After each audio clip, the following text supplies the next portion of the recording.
और बात करेंगे दिल्ली हिंसा के इस मामले में गिरफ्तार आरोपी अंसार पर। इस वक्त की बड़ी खबर आ रही है, आपको बता दें आरोपी अंसार कुख्यात सट्टेबाज बताया जा रहा है और उस पर कई मामले पहले से ही दर्ज हैं और पुलिस ने शोभा यात्रा के दौरान फायरिंग करने वाले आरोपी को भी गिरफ्तार कर लिया है, जिसका नाम असलम बताया जा रहा है। असलम के पास से वो पिस्टल भी बरामद कर ली गई है जिससे उसने गोलियां चलाई थी। इस हिंसा मामले में अब तक कुल 14 लोगों की गिरफ्तारी दिल्ली पुलिस कर चुकी है, जबकि कई अन्य संदिग्धों से पूछताछ जारी है।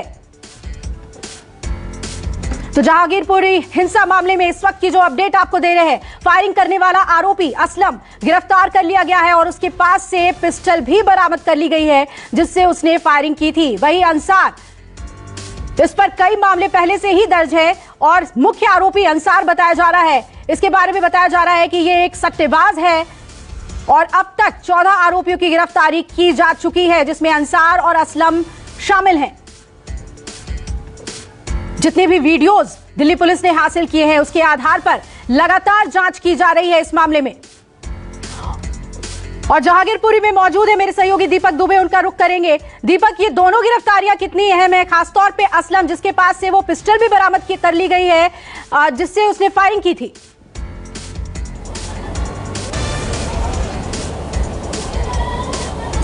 जी, दिल्ली पुलिस को एक बड़ी कामयाबी हाथ लगी है। अंसार हो या फिर ये दूसरा शख्स हो, ये दोनों महत्वपूर्ण है इस पूरे केस में, क्योंकि अंसार का जिक्र एफआईआर में पुलिस ने किया है जिसमें साफ तौर पर इस बात की तस्दीक की गई है कि ये जब शोभा यात्रा इसी मस्जिद के सामने से यहाँ से गुजर रही थी तो ये 4 से 5 लोगों के साथ शोभा यात्रा को रोकने की कोशिश करता है, शोभा यात्रा में विघ्न डालने की कोशिश करता है। उसके बाद जो दूसरा पक्ष है, जो गुट था, वो उसे समझाने की कोशिश करता है कि यहाँ से वो गुजर रहे हैं। लेकिन अंसार जो है वो अपने लोगों के साथ लगातार उनसे बहस करना शुरू कर देता है और उसके बाद जाकर दोनों गुटों में आपसी झड़प हो जाती है। झड़प का नतीजा ये होता है कि पुलिसकर्मी को चोटें आती हैं, कई लोगों को चोटें आती हैं और उसके साथ साथ पथराव की स्थिति बन जाती है, जहां पर बॉटल हो या फिर पत्थर हो या फिर तलवार या हथियार, वो सभी यहाँ पर लहराए जाते हैं। तस्वीरों के माध्यम से एक बार हम फिर से दिखाने की कोशिश करेंगे। ये वो मस्जिद है जहां से ये पूरी शोभा यात्रा गुजर रही थी और इसी के पास में अंसार नाम का जो शख्स है, जो मुख्य आरोपी है,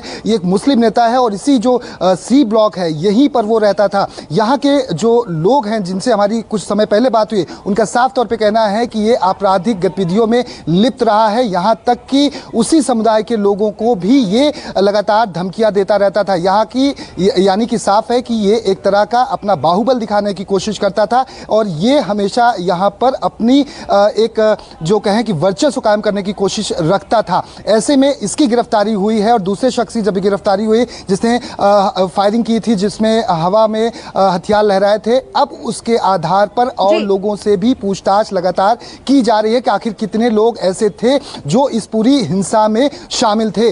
दूसरी तरफ आपको दिखाने की कोशिश करेंगे, ये काली मंदिर है जहां से इस यात्रा की शुरुआत हुई थी और समय था तकरीबन शाम के 6 बजे के करीब में, 4:15 बजे के करीब में यात्रा निकली थी इस काली मंदिर से मस्जिद की दूरी तकरीबन 2 से 3 मिनट की है, 50 मिनट का ये फासला है और यहाँ से होते हुए शोभा यात्रा जब बढ़ी तो तनावपूर्ण स्थिति हो गई और कुशल चौक हमारे सामने है, यहाँ से मात्र 2 मिनट की दूरी पर, इसकी भी दूरी महज 50 मीटर की है। जहाँ पर शोभा यात्रा जब आगे की तरफ बढ़ने लगी तो यहाँ पर जो दूसरा पक्ष था वो लगातार आक्रामक हो जाता है। जिस तरह की तस्वीरें हमारे पास फुटेजेस मौजूद हैं और फुटेज में जिस तरह से दिख रहा है कि बड़ा मॉब, तकरीबन सैकड़ों की संख्या में जो दूसरे समुदाय से जुड़े हुए लोग हैं वो पथराव करने शुरू कर देते हैं। यहाँ तक कि तस्वीरों में पुलिस यहाँ पर हताश दिखती है और इस तरह के पत्थर जो यहाँ पर सड़कों पर अभी भी पड़े हुए हैं, इस तरह के पत्थर, बड़े बड़े पत्थर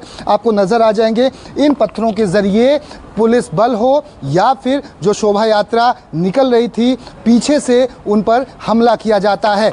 ऐसे में पुलिस ने जो एफआईआर दर्ज की है उसमें साफ तौर पर कहा गया है कि शोभा यात्रा शांतिपूर्ण तरीके से इसी मस्जिद से होते हुए आगे की तरफ, ये कुशल चौक है जो तस्वीरों में दिख रहा है, यहाँ पर ये पूरी बिल्डिंग है, यहाँ पर यहीं से पथराव होना शुरू हुआ था। हालांकि पुलिस ने अब यहाँ पर जो छत पर लोग हैं उन्हें बार बार हटाने की कोशिश कर रही है कि आगे अशांति फिर न फैले।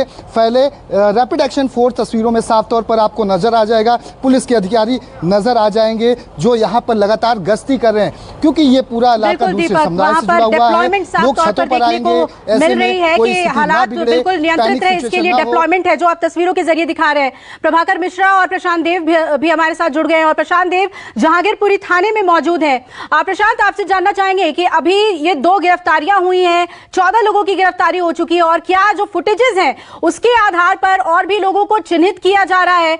अभी पुलिस की कार्रवाई किस तरीके से आगे बढ़ रही है?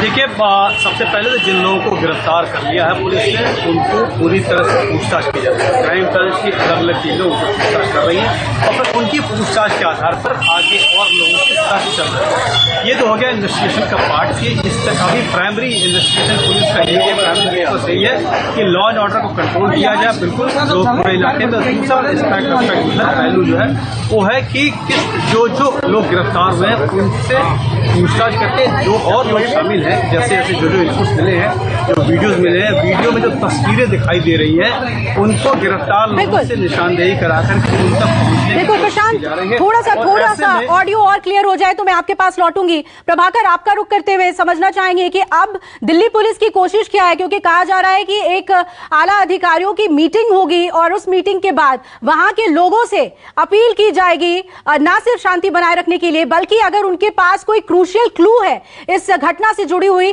तो वो भी वो पुलिस को कॉन्फिडेंशियली दे सकते हैं। इस तरह की बातें भी सामने आ रही हैं।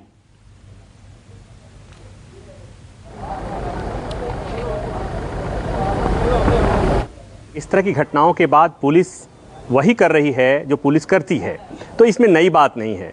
नई बात क्या है वो मैं चाहूँगा कि अपने दर्शकों को बताऊं। नई बात यह है कि ये मस्जिद बरसों से यहीं पर है।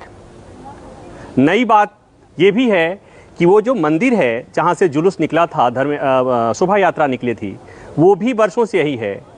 ये दुकानें भी बरसों से यही है। अगर कुछ नई बात आई है तो ये कि लोगों में गुस्सा, आक्रोश, एक दूसरे धर्म के प्रति बेमनस्यता, ये नई चीज़ आई है, वो नई तस्वीर आई है। मैं इसके पहले भी बोला, सबसे मुश्किल है भारत जैसे देश में किसी मंदिर या मस्जिद के सामने खड़ा होकर दंगे पर रिपोर्टिंग करना, अशांति पर रिपोर्टिंग करना, ये कहना कि एक धार्मिक जुलूस पर दूसरे संप्रदाय के लोगों ने पत्थर बरसाया, और अब सियासत इस बात पर होगी कि इसके लिए दोषी कौन है जी।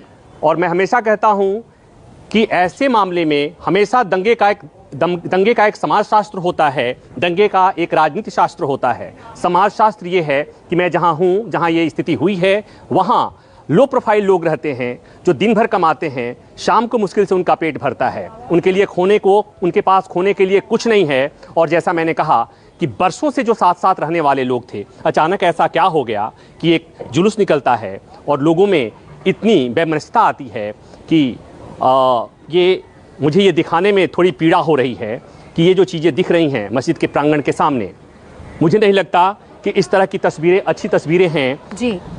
मुझे नहीं लगता कि इस तस्वीरों को हमें दिखाना चाहिए, इसलिए कि अच्छी तस्वीरें नहीं हैं। तस्वीरें ये वो हैं, जैसा मैंने पहले भी कहा, राजेश अजय इधर दिखाइए, तस्वीरें जो भोपाल में जो तस्वीरें दिखाई गई जहां पर एक जुलूस निकल रहा था, क्या हुआ सर? बिल्कुल प्रभाकर, आप हमारे साथ बने रहिएगा, हम लौटेंगे आपके पास। दीपक और प्रशांत, आप भी जुड़े रहिएगा, अपडेट के लिए फौरन आपके पास लौट रहे हैं। नमस्कार, मैं हूं मानक गुप्ता। अगर आपको हमारा ये वीडियो पसंद आया हो तो इसे लाइक और शेयर जरूर करें, और हाँ, हमें सब्सक्राइब और फॉलो करना ना भूलें ताकि आप देश और दुनिया की कोई खबर मिस ना करें। तो जुड़े रहिए हमारे साथ और देखते रहिए न्यूज़ 24।